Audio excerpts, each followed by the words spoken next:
Halo, assalamualaikum warahmatullahi wabarakatuh. Jumpa lagi di channel yang satu ini, Raharja Channel.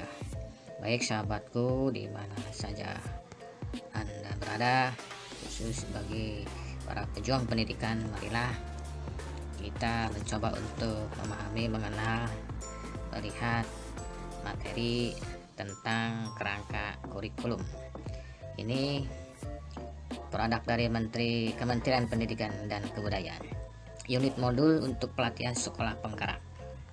Oke, lanjut. Untuk pendahuluan sahabat semuanya, bahwa didasarkan atas dasar dari kurikulum program sekolah penggerak, struktur kurikulum, prinsip pembelajaran dan asesmen ya. Kita langsung aja ke materi. Saya berusaha mengingat kembali materi ini, semoga akan mendapat perhatian bagi para pendidik dan akan menambah pengetahuan tentang seputar daripada kurikulum sekolah penggerak. Baik, apa yang diharapkan dari pelatihan unit model kurikulum? Peserta dapat menggunakan materi yang dipelajari untuk memahami, menciptakan, berperan dan fungsi pusat pada murid. Oke. Capaian dari unit model adalah itu peserta dapat memahami pentingnya sebuah kurikulum dalam pembelajaran. Kemudian kita masuk ke profil pelajar. Kemudian kita membuat struktur kurikulum. Peserta dapat membuat struktur kurikulum sekolah penggerak SD, SMP, SMA. Kemudian ada prinsip pembelajaran dan asesmen. Ya, ini kita tahu bahwa untuk memahami, mendalami daripada capaian unit model ini begitu kompleks. Tetapi mari kita berniat untuk membaca, minimal membaca, membuka ya, menafsirkan atau mengartikan ya, apa yang terdapat tersurat di modul ini ya. Gak usah takut ya, kita belajar salah sedikit, salah atau keliru, oke lah, kita belajar dan terus sharing ya di kelompok masing-masing. Oke, baik, nanti tujuannya kita sasarannya otomatis kurikulum itu kepada peserta ya. Itu capaian profil pelajar Pancasila ya 2024. Peserta dapat menjelaskan apa yang dimaksud dengan profil Pancasila. Nah, itulah ya, kita perlu banyak baca-baca ya, referensi tentang profil pelajar Pancasila. Kemudian peserta dapat menjelaskan dimensi profil Pancasila. Peserta dapat menjelaskan kegunaan profil Pancasila. Baik, kita next ya. Kemudian di sini juga ada sama dalam kerangka dasar program sekolah penggerak, struktur kurikulum, prinsip pembelajaran dan aset harus dipersiapkan ya. Nanti di kelompok-kelompok tersebut membuat kerangka ya sesuai dengan panduan yang ada. Di sini kerangka dasar kurikulum pertama itu meningkatkan kualitas pendidikan yang dilakukan melalui hal yang paling fundamental, yaitu kurikulum. Nah, di sini maka terbentuklah kurikulum sekolah penggerak. Kemudian kurikulum bersifat dinamis sehingga harus selalu dikembangkan seiring dengan kebutuhan perkembangan zaman. Maka perlu pembelajaran dengan paradigma yang baru ya. Kita selalu merespon ya hal-hal yang baru. Apalagi zaman sekarang ya, zaman canggih, komputer, internet ya, sudah tidak jadi barang yang lux, bukan barang asing lagi ya. Sehari-hari kita dapat menyaksikan anak tua muda ya selalu menggunakan IT. Oke, kita lanjut. Dan kewenangan pusat dan satuan pendidikan. Pusat memiliki wewenang dalam menetapkan struktur kurikulum, profil pelajar Pancasila, capaian pembelajaran, prinsip pembelajaran dan asesmen. Ini aturnya ya. Setiap satuan pendidikan memiliki kewenangan. Oke, lanjut. Nah, ini program sekolah penggerak. Program penggerak ya. Sini ya, tadi kita back lagi program sekolah penggerak.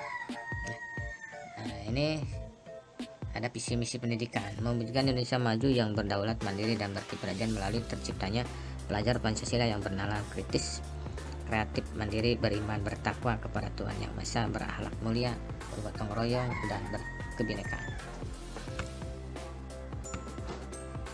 Nah, ini ekosistemnya ada ya. Sekolah, pemimpin, manajemen, keselarasan, arahan sistem. Kemudian guru yang memiliki dan pembuat kurikulum, terus sebagai fasilitator, sumber pengetahuan. Kalau diadakan pelatihan berdasarkan praktik ya. PAUD, kompetensi meliputi pedagogik dan sosio emosionalnya harus ditingkatkan dan coba untuk dibuka kembali, pelajari lagi. Dari pedagogik juga ada kurikulum sistem pendidikan. Sekolah penggerak adalah katalis untuk mewujudkan visi pendidikan Indonesia. Apa sekolah penggerak itu? Nah, ini yang sebelum kita beranjak jauh, kita pernah mendengar dari teman-teman, apa sih itu rame-rame sekolah penggerak itu apa ya, PSP itu. Nah, sekolah penggerak adalah sekolah yang berfokus pada pengembangan hasil belajar siswa secara holistik dengan mewujudkan profil pelajar Pancasila yang mencakup kompetensi dan karakter yang diawali dengan sumber daya alam yang unggul, sumber daya manusia maksudnya, yaitu kepala sekolah dan guru. Nah, ini ada beberapa tahapan proses transportasi sekolah Indonesia ya. Tahap 1 yaitu tahap 2, tahap 3 dan tahap 4 ya. Nah, kalau udah tahap 4 berarti udah di atas level yang diharapkan, gitu, ada kenyamanan, aman, eksklusif dan pilihan. Dan berusaha pada budi, perencanaan program, anggaran, berbasis refleksi diri, kemudian refleksi guru dan perbaikan pembelajaran ketika di guru dan sekolah melakukan pengimbasan ya, refleksi ini, hasil belajar, lingkungan belajar, pembelajaran, refleksi diri dan pengimbasan. Apa sih dampaknya, apa sih manfaatnya? Oke, lanjut. Program sekolah penggerak akan mengakselerasi sekolah untuk bergerak 1-2 tahap lebih maju dalam waktu 3 tahun ajaran. Itu tujuannya.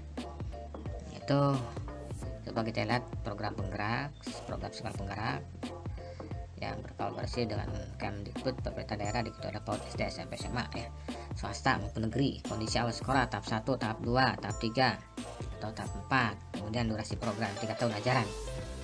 Berarti ke-4 tahunnya ganti. Jadi kalau pas sekolah sudah masuk ke program penggerak PSP itu di unit sekolah 4 tahun ya, harus melaksanakan programnya, nggak boleh mutasi. Program sekolah penggerak terdiri dari 5 investasi, banyak ya. 1 SDM ya. Kedua ini penguatan sumber daya manusia di sekolah ya. Kemudian ketiga pembelajaran dengan paradigma baru, kemudian perencanaan berbasis data, kemudian digitalisasi sekolah. Nah, itu udah kompleks lagi, meningkatkan efisien sama digital. Oke, lanjut ya, diharapkan sekolah memiliki kemampuan yaitu untuk mengelola digitalisasi sekolah ya, dengan dukungan dari sarana prasarana IT di sekolah. Oke, lanjut next. Pendampingan ya, pendampingan perlu dilakukan ya. Harus dilakukan ya, agar programnya selama implementasi program sekolah penggerak ya, seperti pendampingan fasilitasi, kemudian apa-apa yang dibutuhkan sehingga mencarikan solusi terhadap kendala lapangan dalam pengimplementasian. Oke, lanjut. Nah, ini penguatan sumber daya manusia sekolah. Nah, ada di pelatihan, ada 3 tahapan ya, ini kita kategorikan dalam 3 pelatihan ini. Insentif nih bukan ya, itu pelatihan pas sekolah, pengawas sekolah dan pendidik guru harus dilakukan 1 kali setiap tahun. Ini dalam program latihan nasional untuk perwakilan guru atau sementara guru lain dilatih oleh in-house training. Kemudian tahapan berikutnya adalah pendampingan untuk kepala sekolah, pengawas sekolah, pendidik dan guru. Nah, ini kegiatannya nih, ada nih kegiatannya ya, misalkan dari in-house training bisa dilakukan sekolah-sekolah masing kelompok ya, dengan lokal karya di kabupaten ini ada kumpul dengan membawa materi yang nanti dibahas di lokal karya itu ya. Kemudian komunitas belajar, kelompok kapal ya, kumpul di sana komunitas, kemudian program pelatihan one on one dengan kepala sekolah, bermitra dengan kepala sekolah, guru dilatih nasional untuk pendampingan kelompok dengan guru. Biasanya pertemuan ini 2-4 minggu sekali selama program. Kemudian implementasi teknologi. Nah, ini adalah literasi teknologi ya, cara diturunkan yaitu faktor guru, profil dan pengembangan kompetensi ditingkatkan ya. Pembelajaran, platform sumber daya sekolah, platform rapot pendidikan ya, harus sinergi ya. Oke, lanjut. Pembelajaran dan paradigma baru. Nah, ini poin ketiga, penting sekali agar apa yang dicita-citakan profil pelajar Pancasila bisa tercapai maksimal. Di antaranya yaitu program-programnya intrakurikuler, pembelajaran terdiferensiasi, pencapaian siswa memiliki cukup, kemudian guru leluasa memilih perangkat ajar sesuai kebutuhan gitu ya. gitu ya. Program kurikulernya harus lintas mata pelajaran, berorientasi pada pengembangan karakter dan kompetensi umum, pembelajaran interdisipliner di luar kegiatan kelas, melibatkan masyarakat muatan lokal dan ya. Lanjut. Yang keempat, perencanaan berbasis data, tentunya laporan potret kondisi mutu pendidikan ya sebagai bahan untuk refleksi, kemudian perencanaan program perbaikan. Nah, ini pendampingan oleh UPT dan atau pelatih ahli. Jadi mana dari kondisi rapat pendidikan yang paling rendah ya, kita kita angkat sebagai platform di dalam melangkan materi ya, sebagai pendekatan teknik dan metode apa gitu, yang harus diterapkan di sekolah tersebut. Nah, ini dia ya.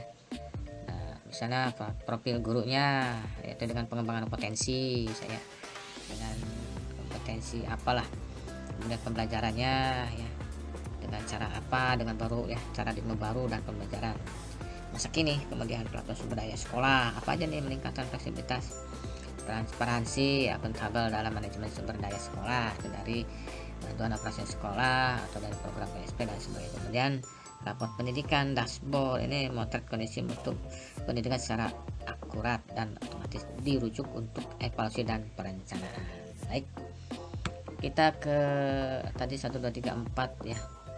Ya, ini siapa saja yang berperan dalam program sekolah penggerak, itu ada nih pelatih ahli, kepala sekolah, komite, guru dan murid. Oke ya. Sekolah penggerak adalah bagian dari ekosistem pendidikan di jangka panjang sekolah akan menjadi sekolah penggerak. Nah, ini tahun ajaran 21-22 nih, 34 provinsi baru ya, kemudian meningkat lagi 34 provinsi, naik ke 250 kabupaten, 10.000 sekolah penggerak ya. Ini tahap angkatan 1 2 3 4 5 guys ya, terus berjenjang sampai 2025, terus diharapkan semua manfaat untuk pemerintah daerah ya, meningkatkan kompetensi dasar SDM sekolah tentunya ya, membuat pembelajaran lebih menarik, menyenangkan, efektif, multiplier dari sekolah penggerak sekolah lainnya, mempercepat peningkatan mutu pendidikan daerah, peluang mendapatkan penghargaan sebagai daerah penggerak pendidikan, semua bergerak dan digerakkan ya, menjadi daerah rujukan praktik baik dalam pengembangan sekolah. Oke. Manfaat untuk sekolah ya, tentunya meningkatkan hasil mutu pendidikan, meningkatkan kompetensi kepala sekolah dan guru, percepatan digitalisasi sekolah, kesempatan untuk menjadi katalitas perubahan bagi sekolah lain. Jadi terpengaruh yang biasanya yang lain. Ayo ikut bergerak PSP. Bukan PGP ya, PSP ya. Terus kemudian percepatan profil pelajar Pancasila, mendapatkan pendampingan intensif untuk fondasi sekolah. Kemudian memperoleh tambahan anggaran dari pemberian bahan ajar dalam bagi pembelajaran dengan paradigma baru, dapat alokasi nanti ya. Oke, demikian dulu sepintas tentang program sekolah penggerak, mudah-mudahan terus membaca kita ada manfaatnya. Oke, assalamualaikum warahmatullahi wabarakatuh, sampai jumpa lagi.